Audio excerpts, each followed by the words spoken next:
Somebody just click start broadcast. I did. Okay. Sorry. I need to get this.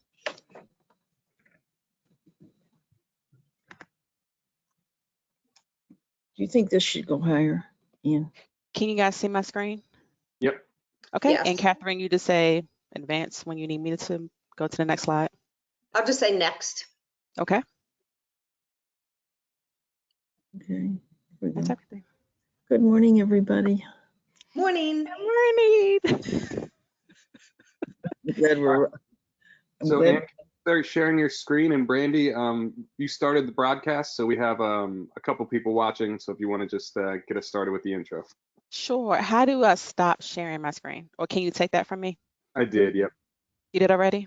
Yep. Can you hold on just a minute because Ann's not here? Where did she go? She might have done something. Oh my gosh. So good morning, everyone. Sorry for a little weird introduction, but we'll go ahead and get started. Hello and welcome to the 2021 Virtual Northern Virginia Housing Expo. This year marks our 11th year of offering education, resources, and connections for those interested in housing issues and affordable housing opportunities in Northern Virginia. My name is Brandy Collins, and I work for the City of Alexandria Office of Housing, and I am your moderator for today's workshop, Home Maintenance and Safety. Today, I am joined by Nancy Harvey Storts and Catherine Dixon.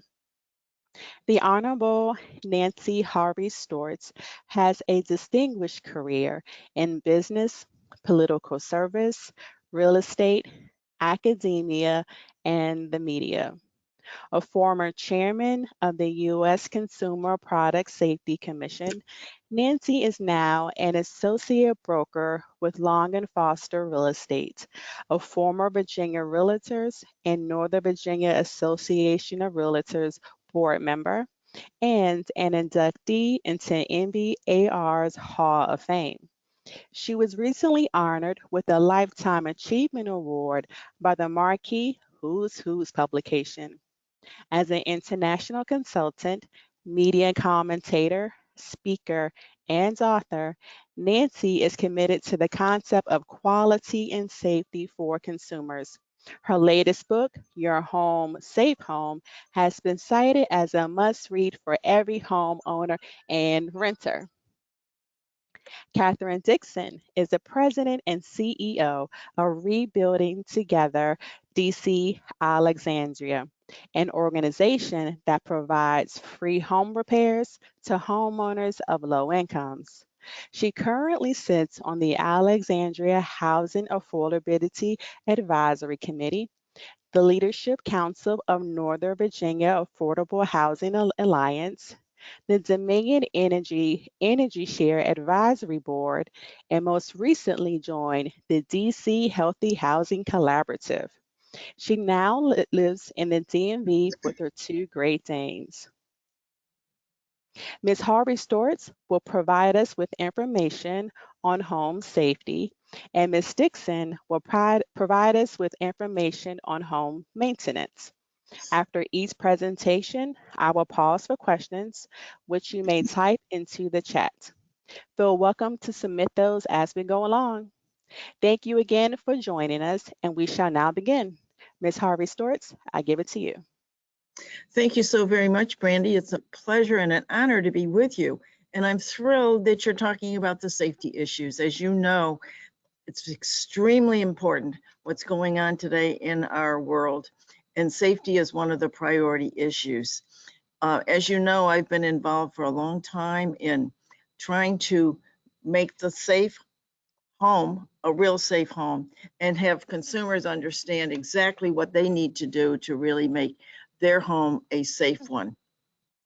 What I'd like to do in the 20 minutes that I have to speak with you today is to talk about some of the issues that we need to deal with, some of the issues that we have hopefully corrected, and then to hear some questions from your audience. Safety, as I see it today, is really an American crisis. So many things have happened. Children are getting injured, homes are burning down. A lot of things are happening, very unfortunately, but these things can all be prevented. Some of the things that we have improved greatly, one is the lead issue. Fortunately, we have a lot of issues related to lead that have been corrected. If you're buying a home today, you have to fill out a lead form. Do you have lead in the house? And you'd have to disclose that. Another thing that's happening right now is child safety.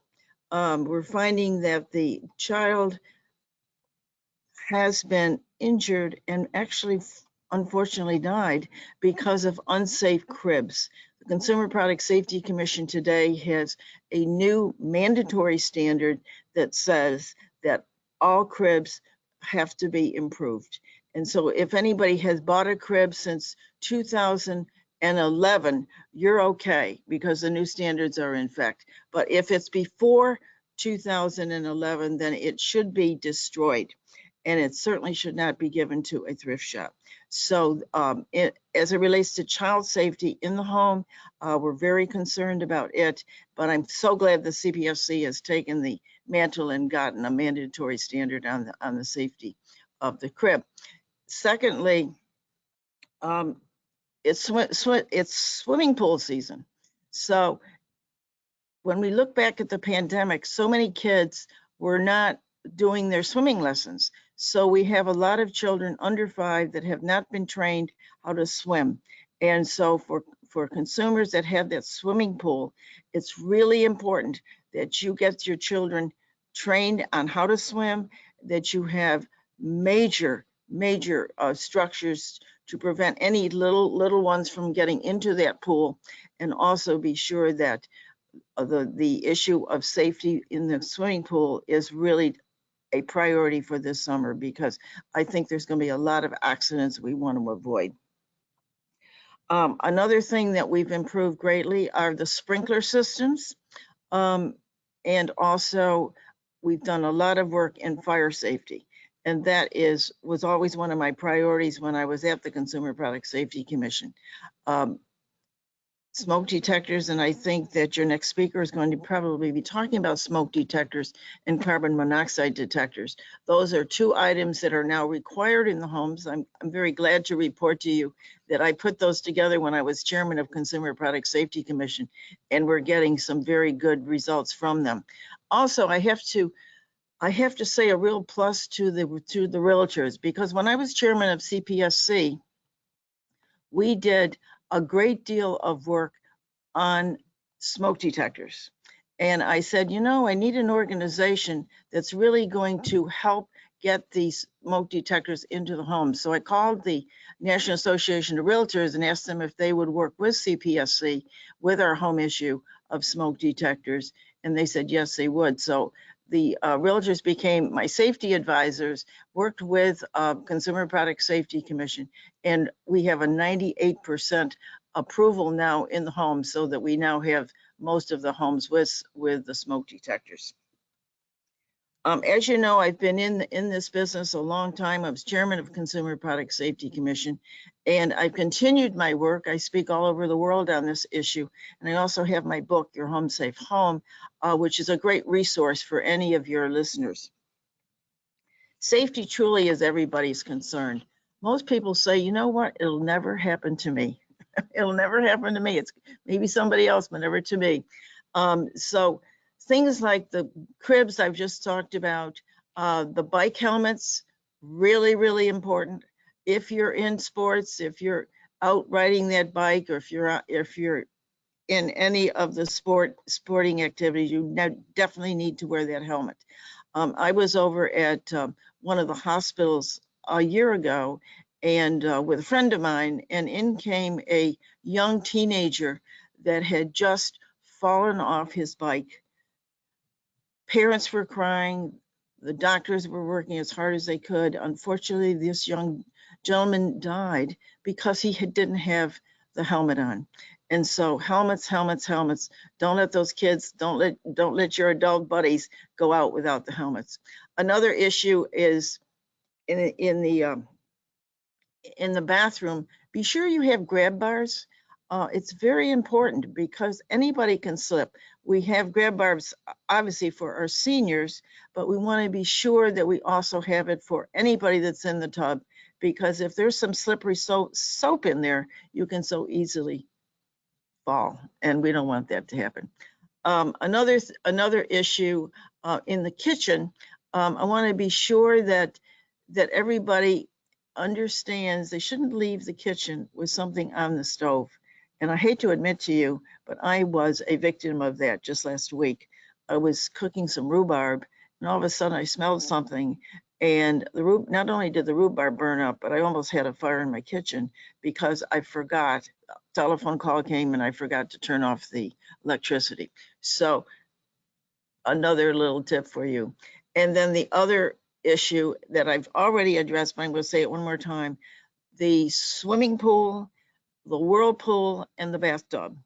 Be very, very concerned that anybody under 5 is always attended. If you have that pool, be sure that you have several different guards against anybody going into the pool unless you are there. So just those are just a few of the tips right now. Some other things that are now happening. We have the ground fault circuit interrupters, and you know they are in the bathrooms and the kitchens. They are now required, and that will prevent people from being injured if anything drops into the water. So we have that as a protector. Lead paint is a big issue, and it will continue to be a big issue. As you know, we have the form, which I talked about a little bit earlier, but lead paint in water is another one that we need to be taking a look at. In this area, radon is very critical.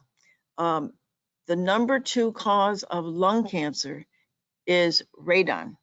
And I'm very glad to report to you that the state of Virginia has done a great job through their health department in bringing awareness of the radon issue to the public. You need to get a radon test. It's a very simple test. Takes about 2 or 3 days. Check your home to see if you have radon.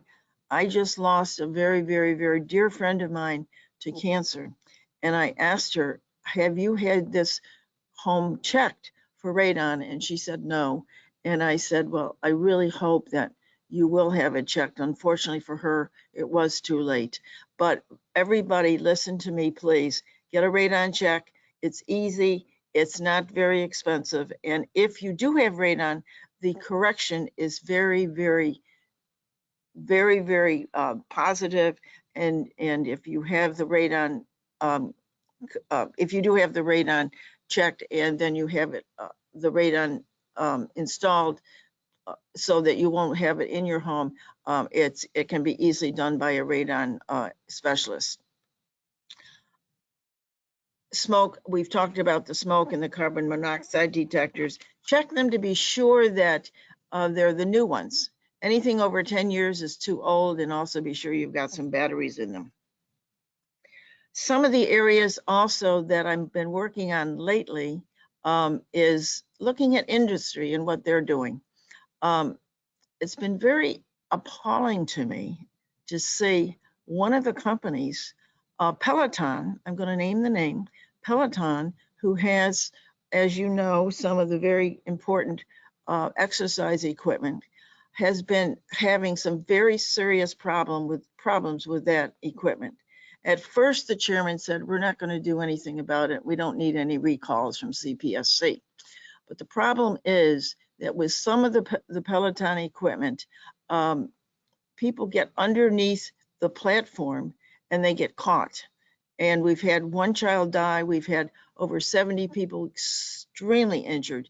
And so now I'm very glad to report to you that this chairman has now, with the help of Consumer Product Safety Commission and some lawsuits, has now recalled that one item of Peloton that is the bad one.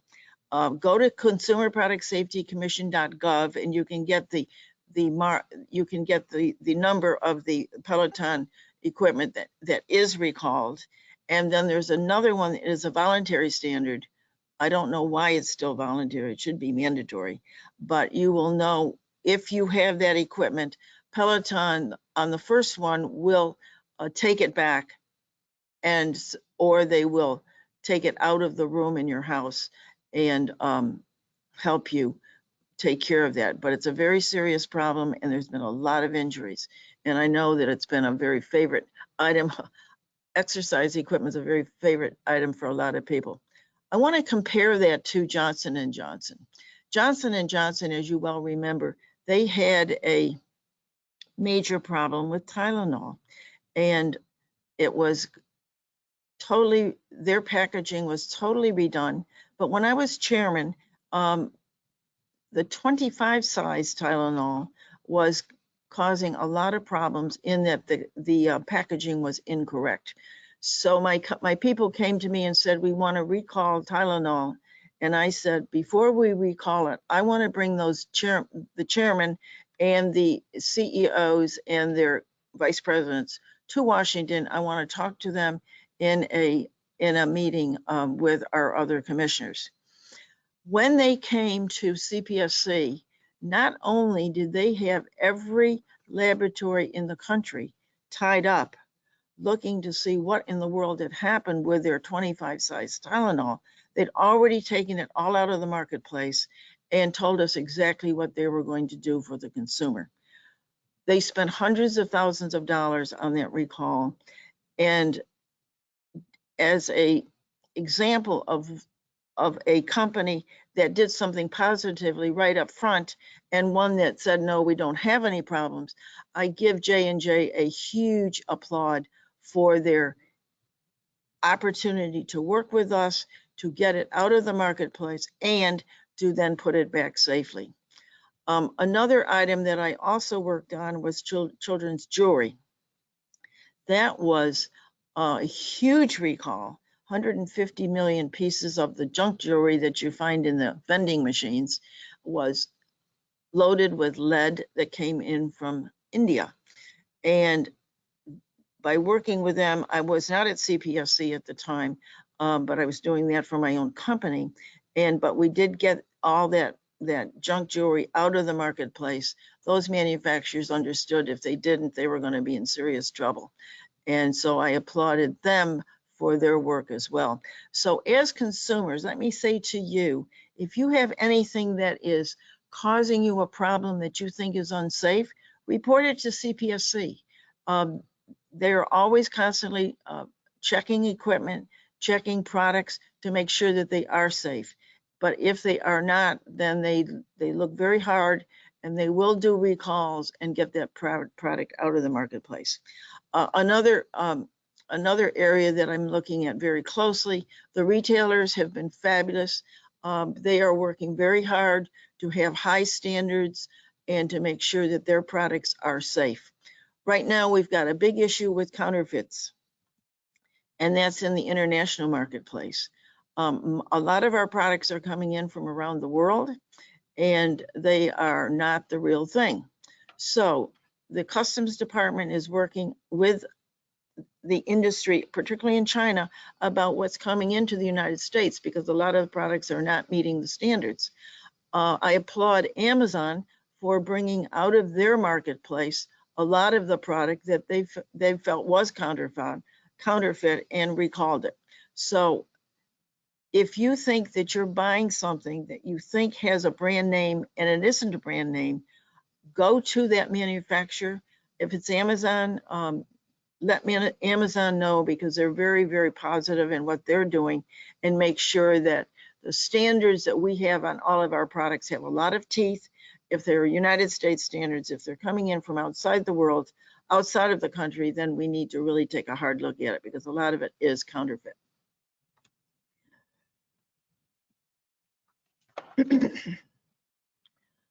I'd now like to talk to you about being an advocate for your family relating to safety.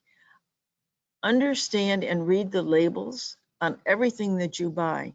Make sure that you know where the product is coming from. Make sure that it is meeting the standard of that product. And if it is a problem that is, if it is a product that you think has a problem or who is not working, or if the product is not working to your standards, go to the retailer, to the manufacturer, and tell them they've got a problem and you want to have something done about it. I also have, my next slide, excuse me. Yeah, I also have a safety checklist I'd like to share with you for your home. I've talked about some of these things, but when you're buying a home or when you're living in your home, be safety conscious. Look at what's happening. Look at Consumer Product Safety Commission under their recall list and see if any of your appliances have been recalled. You may have a recalled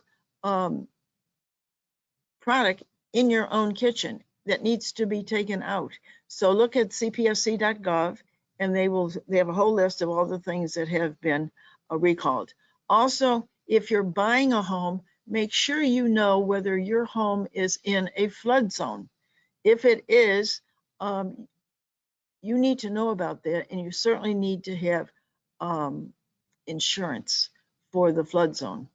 The state of Virginia is working hard on the insurance issue, as is the United States, to make sure that consumers, if they need flood insurance, they can get it. Smoke detectors I've talked about a couple of times, but if you have smoke detectors in your home, they should not be more than 10 years. And they also should be in every bedroom, inside the bedroom and outside the bedroom. Because if you are a person that sleeps really hard, you may not hear that smoke detector to go off. So we're recommending that you have 2 smoke detectors in each bedroom, one on the inside and one on the outside. One in the kitchen, one in the garage, and any other place that you think is appropriate. If you are renovating your home, be sure that if you're using a contractor, that contractor has insurance, has the right permits, has everything that he needs to be qualified as a professional to work in your home. Many people have Handy Andy, their favorite handyman, doing work in their home. You may be finding that could be a potential liability for you. Do not use the handyman. Most likely they don't have all the qualifications to do a major renovation, and you may need a permit. Each county has permits that you need for anything that you're doing in the home, and then obviously the state has permits as well. The radon should be checked. That is on the real estate forms. If you're selling a home or buying a home, you would need to have a radon check just to make sure that you're okay. Another issue that's happening in a lot of condos are water leaks. And there are, excuse me just a minute. There are products that you can now buy that can give you an indication if you do have a water leak. If you're in a condo, an older condo, be sure that they don't have water issues, and if they do, you need to know how they're correcting them. And one of the last things I want to put on the safety check is your security system. If you have a security system, make sure it's working properly. If you don't, I advise everybody to have a security system, one that is working properly and one that will give you that safety that you can be hoping is going to be okay for your home. I'm also very concerned about seniors. I've done a lot of work with seniors. I did a lot of work with seniors when I was chairman of CPFC, and we got a lot of improvements.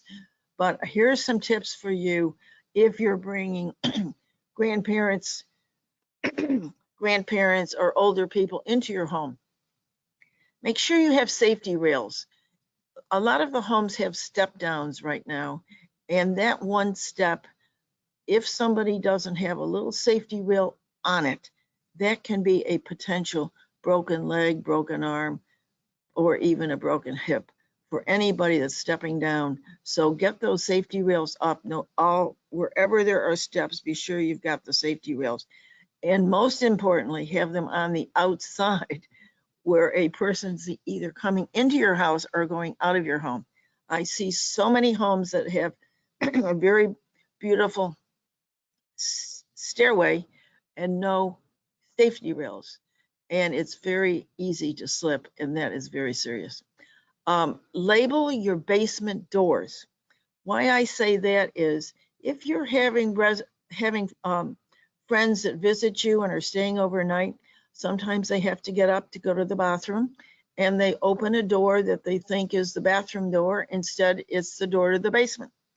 I had a friend of mine whose dad came to stay. He opened that door, fell down the stairs, and unfortunately they found him dead at the bottom of the stairs. So label the door, bathroom door, and also be sure on the steps going downstairs to the basement, you always have those safety rails.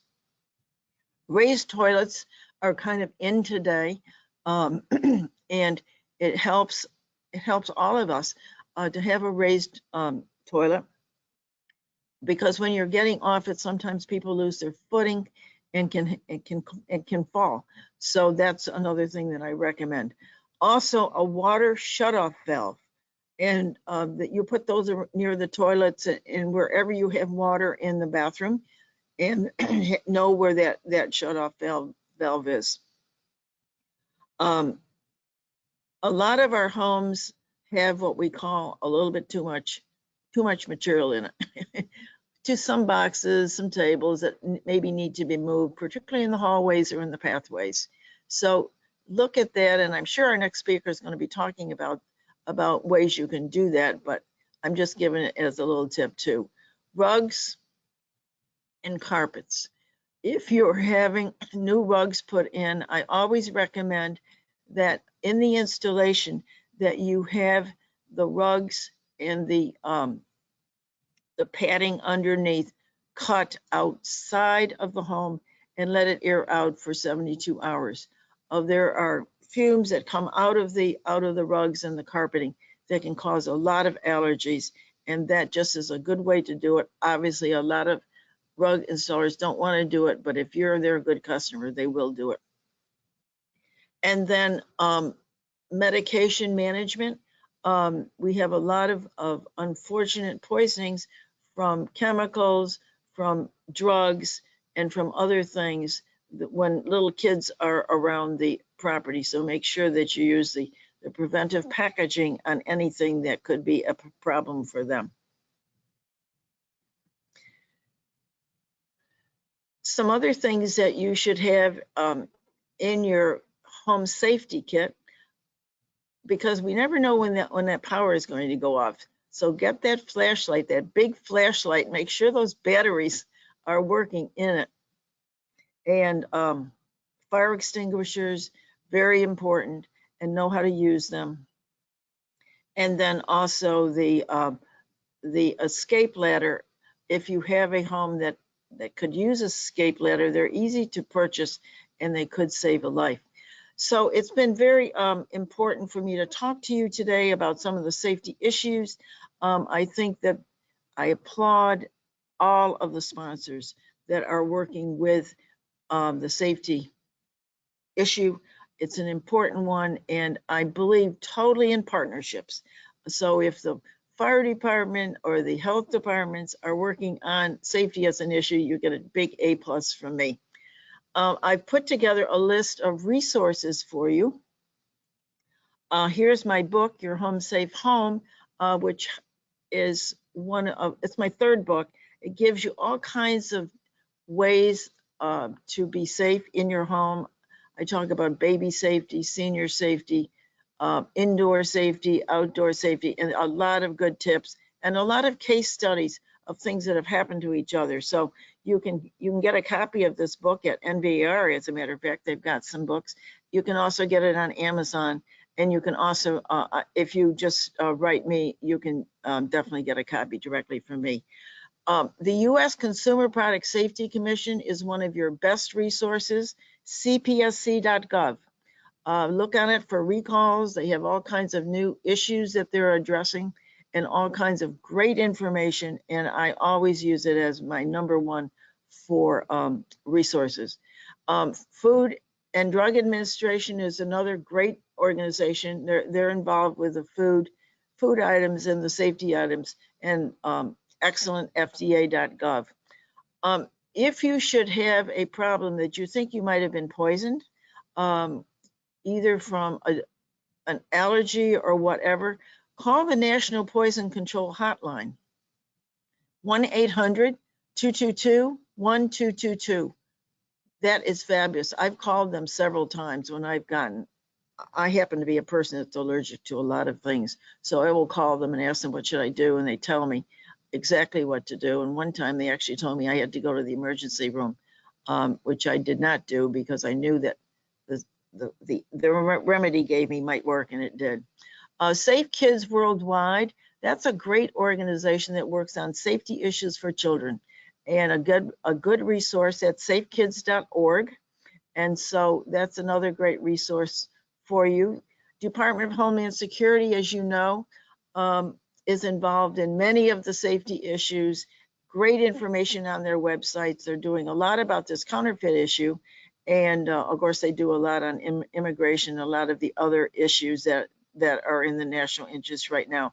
That's dhs.gov. And then AARP for seniors. Oh, they do wonderful things. AARP.org. They're always giving examples of things that seniors can do to live a longer, safer life. And so that's a good website. And then my website is nationalhomesafetyexpert.com. And that book is, my book is here, but my National Home Safety Expert has all of these resources on it. So it's been really a pleasure to work with you. And if you have any questions, I'm here to answer them. Thank you so much, Nancy, for that very informative presentation. You provided a lot of great information for our listeners. I do have a couple questions for you, one for renters and one that's targeted at homeowners. Okay. So if you're a renter and you want to keep your home safe and maintain a safe home, what responsibilities of those that you listed belong to the renter, and what of those belong to the landlord? And what could the renter do if there are any issues in terms of navigating that? Great question. It's a very good question. The landlord is responsible for anything that is in the home that is stationary. You know, the kitchen appliances, the bathroom, the toilets, the bathtubs, any leakages, any problems with indoor air quality, your air conditioning and your heating, that's their responsibility. And if you are concerned about something in the home that you think the landlord should know about, be sure to call them right away. And also, if you are in doubt about their responsibility, you just tell them that there's a very strong Landlord-Tenant Act through the state of Virginia. It's very, very strong for tenants. As far as tenants are concerned, if tenants are aware of something that is wrong in the home, call the landlord right away. Don't wait, and also don't try to fix it yourself. In some of the documents that the tenant signs when they're renting a property, there's a $100 deductible or a $50 deductible. So maybe you are responsible for the first $50 or $100, but still be sure that you call the landlord and let them know, because they certainly don't want to hear about something that you knew about 6 months ago that you failed to report to them. So that would be my best recommendation. And also, if you think that something needs to be replaced, like for example, one of your appliances, or if you are aware of a recall and it's in your rental, call that landlord and tell them.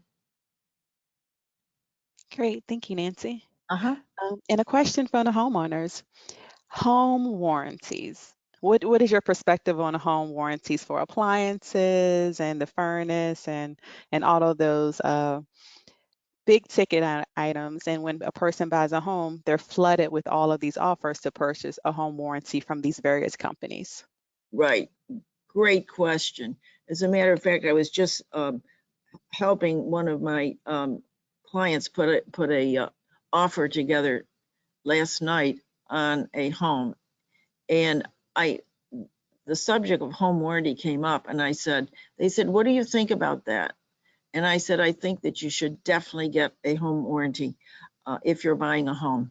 That home warranty is going to protect you for the first year, and there will be a deductible if you've got some issues, but it certainly is worth it. In my home in Texas, a realtor asked me the same question I asked the tenant here in Washington, the client here in Washington, and they convinced me that I should get this home warranty. And it protected me when my air conditioning went out. I would have had a $3,000 bill if I had not taken that. As far as the individual warranties on the individual appliances, yes, definitely get those. It may save you a future problem, because if you have to replace that appliance, it's going to cost you a lot more. And many times, because you have the home warranty, you're under it so that the manufacturer or the retailer is going to replace that for you. But I'm a big proponent of the home warranties. And the realtors are really working very hard. I give them a lot of credit for all the things that they have done to really help the consumer understand what they need to know about their home. And that's why I worked with them when I was chairman of CPSC. And I'm also really pleased that NVAR is supporting this seminar today, because it shows that here right in Washington, here right in the Northern Virginia area, we've got our NVAR out there supporting issues and programs like this that help you, the consumer, have a better life and a safer one. Thank you very much, Ms. Dortz. That ends the questions we have for your part of the presentation today. And now we will have Catherine Dixon make her presentation now. Thank you so much, Nancy.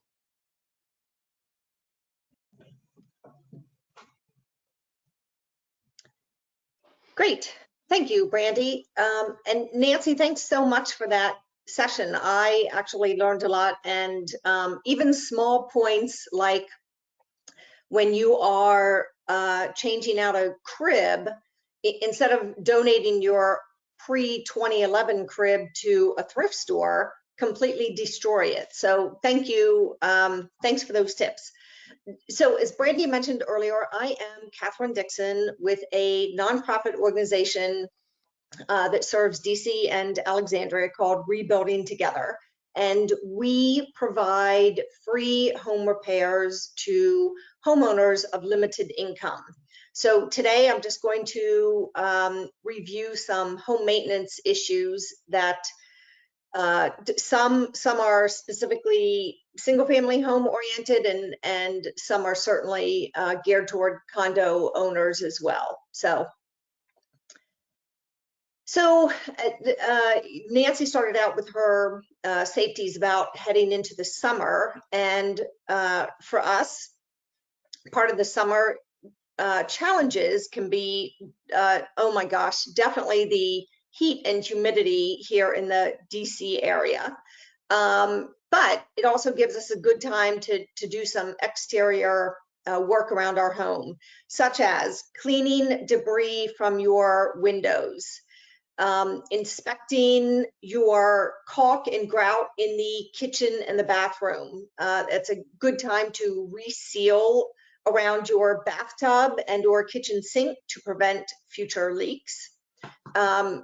Certainly in the heat and humidity of summer, mold can grow quite quickly. So let's prevent any mold growing in your home, and caulk and seal those water outlets. Also, you can caulk around your window and door trims so that, again, water is not coming in on a rainy day like the other day.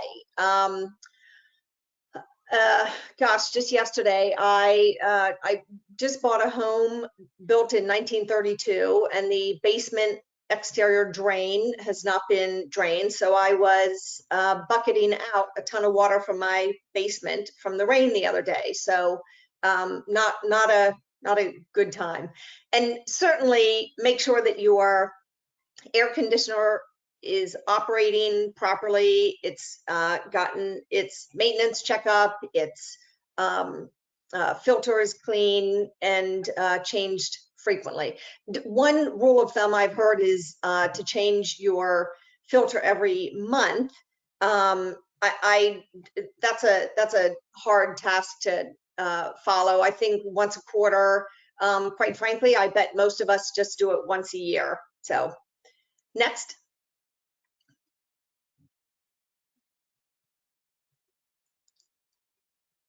Thank you, Brandy. Looking forward to the fall, which personally I am already because of the heat and humidity, but in the fall we can start prepping for the upcoming winter. And certainly there is a lot of leaf buildup in the fall, which a lot of leaves might get stuck in your gutters. So if you do have a single family home, this is one, unless you have a single level home, I strongly recommend hiring someone to get up on a ladder and clean your gutters for you. Don't attempt that yourselves. Remove and store any window screens and replace those with your storm windows if you do not have the modern day energy efficient windows. And certainly remove your unit air conditioners and make sure that that window can shut tightly once you remove that air conditioner, and that it is also sealed for any, not just moisture coming in, but air escaping, your warm air in the fall or winter getting out of your house, and certainly the hot air coming in during the summer. And then install, each fall you can install or inspect your current weather stripping and install any new weather stripping around your doors and windows as needed. That too will help prevent any air escape. Next. In the winter, we didn't have much snow this past winter, quite frankly, but it was cold enough. So again, I would recommend hiring someone to clear your gutters. Hopefully they've done that in the fall, but you just don't want any ice jams forming in your gutters. Regularly remove any icicles, especially those hanging in and around areas where people come and go to and from your house. And then, as we mentioned, in the fall, you can also weatherize your home. Again, trying to hold your hot air in your home during the winter and not let any cold air drafts come in from the outside. And then in the spring, we can clean up from any winter damage. Certainly springtime is iffy in terms of weather. Again, look at your gutters, make sure there's appropriate drainage from those. You can swap out your window screens from your storm doors if you have those. And during the spring, trim any tree branches, not only from power lines, but from your home, because as we all know, the little insects can simply go from a tree branch onto your roof or windowsill and then start coming into your home. So again, based on the height of your trees and branches, that might be something that you would want a professional to do for you. And in general, the rule of thumb is to set aside 1% of your purchase of the home's purchase price for your annual home maintenance. So if you bought a condo for $300,000, then the recommendation is to set aside $3,000, and you can do that from just a withdraw from your checking account, and maybe each month withdraw X dollars and save it into a home maintenance fund. So I think that's all we have here. Okay. And then throughout the year, and I noticed my screen got a little dark there. Sorry about that. Check hoses on washing machines for leaks. Again, water is a dangerous thing in your home. You can also clean your dryer vent. Stick your little vacuum cleaner hose in the dryer vent and try to get out all that built up lint. And certainly on the outside of your home, clean out that dryer vent as well. Replace your HVAC filter. Again, we talked about this. Once a quarter is ideal. Some experts prefer once a month. You can vacuum and clean any wall and floor vents. Again, just cleaning out any lint or dirt that has gotten in there. And then certainly vacuum the back of your appliance vents to ensure free airflow. Nancy brought this point up in her presentation. It is so important to replace your smoke and carbon monoxide units every 10 years, and then batteries annually. Perhaps pick a holiday. Like for me, it's Labor Day. So every Labor Day, I know that I'm replacing my smoke CO batteries. We talked about pests. Again, so many of them can come in just through tree branches. And certainly if you're in an apartment building, there might be some unwanted critters from your neighbors. So exterminate as necessary. And again, I would call someone in for that. And then just walk around your home and look for any water leaks on the ceilings, and open your cabinets on your kitchen. Make sure your kitchen sink and bathroom sinks are not leaking. You can see water spots on your ceiling. Again, and take care of those leaks as soon as you discover them.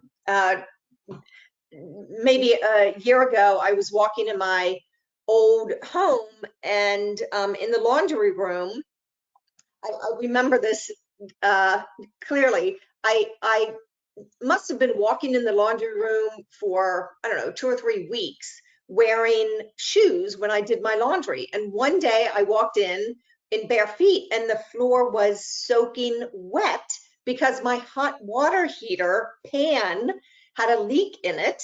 And so I had gone weeks without noticing, shame on me. And I had to replace my hot water heater. So take your shoes off and walk around your house to check for water.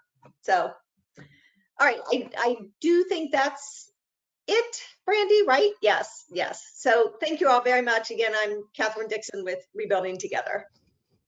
Thank you so much, Catherine, for sharing this wonderful list of home maintenance items that both renters and homeowners need to be mindful to follow to keep their home safe and maintained. And just to follow up on your horror story, I went away on a cruise pre-pandemic, came back, and my living room was flooded with water because I neglected to change my HVAC filter.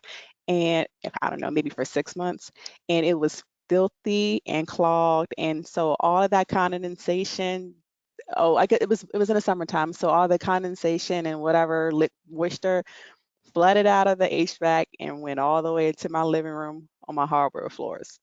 Yeah. So I learned the hard way Yes.